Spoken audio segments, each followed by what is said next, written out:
तो चलिए आज हम लोग जो है एक्सपोनेंट एंड पावर के बारे में पढ़ते हैं और ये समझते हैं कि इस पे कैसे हम लोग क्वेश्चन को सोल्व कर सकते हैं।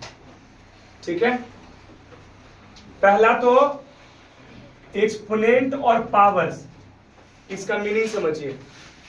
एक्सपोनेंट और पावर है क्या, है ना। तो अगर हम लोग पढ़ने के दरमियान में अगर कुछ बोलते हैं लिखते हैं तो एक्सपोनेंट और पावर, एक्सपोनेंट का यूज बहुत कम करते हैं हम लोग, ज्यादातर पावर का ही यूज कर देते हैं, डायरेक्ट बोल देते हैं। ठीक है, लेकिन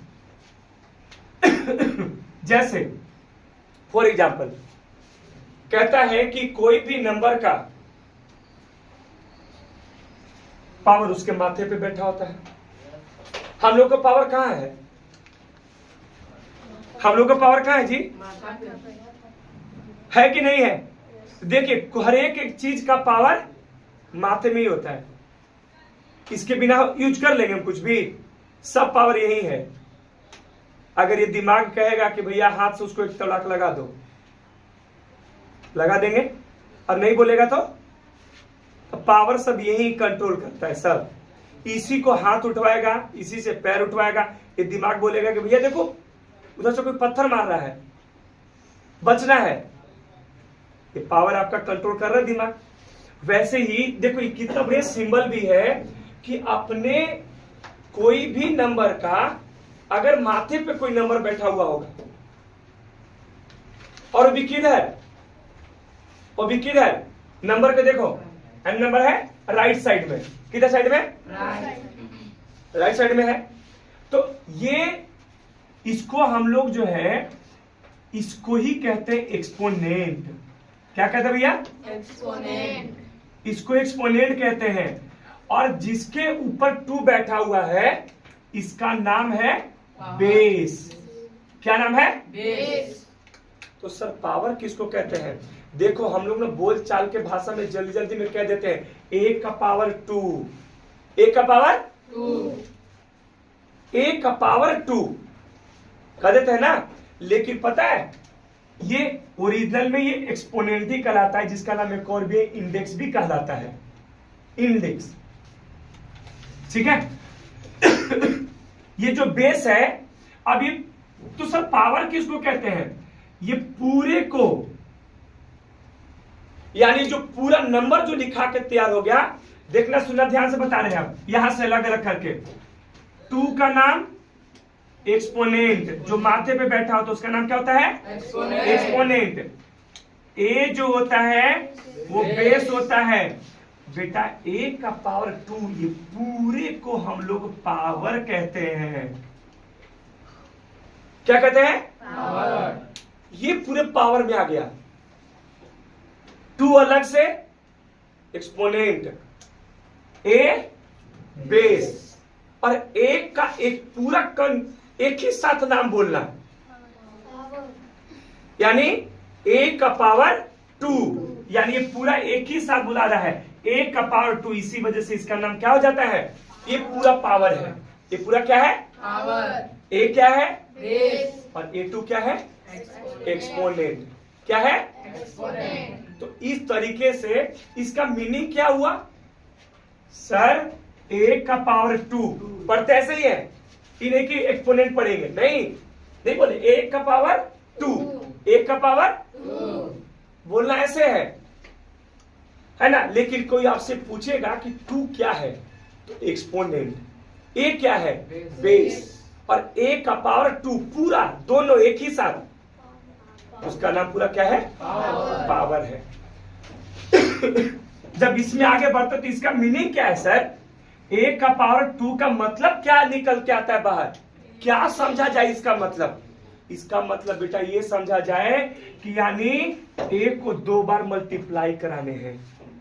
इसका मतलब क्या समझ में आता है, 1 को 2 बार मल्टीप्लाई करा दीजिए, यानी 1 का power 2 means A into A। अगर यहां पे जैसे फॉर एग्जाम्पल अगर 2 का पावर 2 है तो कितना हो गया, 2 इंटू 2, आंसर कितना हुआ, 4। ऐसे आंसर निकालते हैं हम लोग, कुछ करना नहीं है, बड़ा सिंपल सा था। अब हम लोग ना फटाफट, ये तो समझ गया एक्सपोनेंट पावर। अब हम इससे ना रिलेटेड कुछ प्रॉपर्टीज हैं एक्सपोनेंट और पावर का, हम लोग उसको लिख लेते हैं और इसको हम लोग याद कर लेंगे। क्लियर? चलिए इसको करो, इसको पहले करो।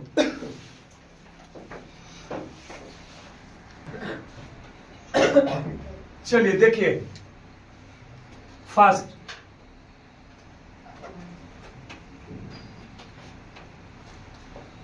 मीनिंग समझिए। ए का पावर एम इंटू में ए का पावर एम, यानी इसका क्या सेंस है कि बेस जब बराबर हो जाए, दोनों का बेस कैसा है देखो, और पावर कैसा डिफरेंस हो जाए, तो इसका मतलब कि बेस एक उतर जाता है और पावर दोनों आपस में ऐड हो जाते हैं। क्लियर हो?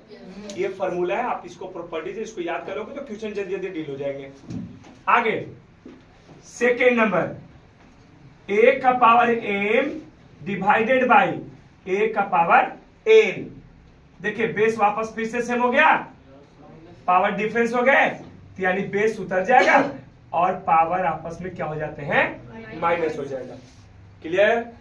आगे बढ़िए। तीसरा, ए का पावर एम और पूरे का पावर एन, ए का पावर एम और पूरे का पावर, पावर पे भी पावर बैठा हुआ है, इसका मतलब कि यानी दोनों पावर आपस में क्या हो जाते हैं, मल्टीप्लाई हो जाएंगे। क्या हो जाएंगे?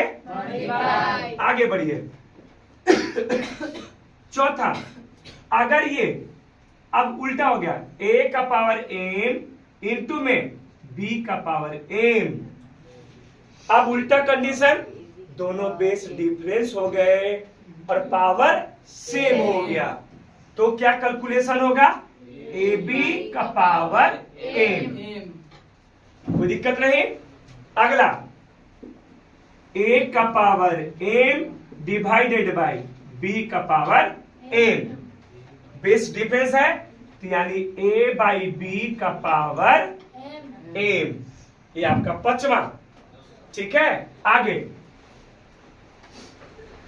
किसी का भी पावर जीरो वैल्यू, किसी का भी पावर जीरो अगर होगा तो उसका वैल्यू 1 होता है। आगे बढ़िए। अंडर रूट ए, जिसको स्क्वायर रूट भी कहते हैं, क्या कहते हैं भैया, तो स्क्वायर रूट ए का वैल्यू पावर में भी आता है, जिसको हम लोग कहते हैं 1/2, ए का पावर 1/2। अगर ऐसे ही बेटा अगर सिमिलरली होता, बस यहाँ पे क्यूब हो जाता, तो चलिए बताओ, तो इसको जैसा सेम, ये स्क्वायर रूट है मतलब यहाँ पे 2 होता है, लिखा नहीं जाता 2 वाला, बट होता 2 है, तो इसका मतलब ए का पावर 1/2 हुआ, और 3 लिखा होता कितना होगा, बात समझ में आ गया? चलिए अब आगे बढ़ते हैं। अब इसका एक लास्ट, आप अगर इतना याद कर लेते हो तो आपका 8 क्लास 9 क्लास सभी क्लास पार हो जाएंगे, कुछ एक्स्ट्रा याद करने की जरूरत नहीं है। बात समझ में आ गई? इससे ज्यादा आपको कुछ भी नहीं, बोलते रहे कि 8 क्लास भी आराम से पार हो जाएगा और 9 क्लास भी खूब बढ़िया से पार हो जाएगा। इसके बाद आपको कुछ याद करने की जरूरत नहीं, इसके ज्यादा एक्स्ट्रा पढ़ना भी नहीं है।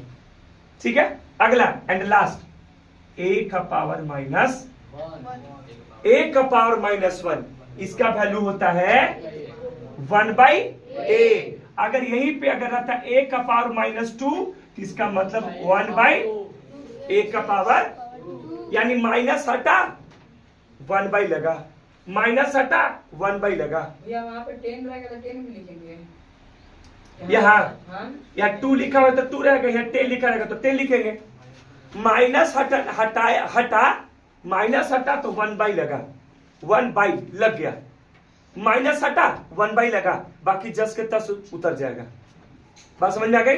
तो बस इतना ही आपके पास फॉर्मूला है। 5वां हो गया, ये 6ठा 7वां 8वां 9वां और ये रहा आपका 10। आप अगर इतना एक्सपोनेंट और पावर याद कर लेते हो तो सर ऐसा तो कुछ हार्ड है नहीं, आराम से याद कर सकते हो, है ना? तो आपसे हर एक तरीके का क्वेश्चन आपसे डील किए जा सकते हैं। अगर नहीं याद होता है तो फिर नॉर्मल सा भी क्वेश्चन आपसे डील नहीं होगा।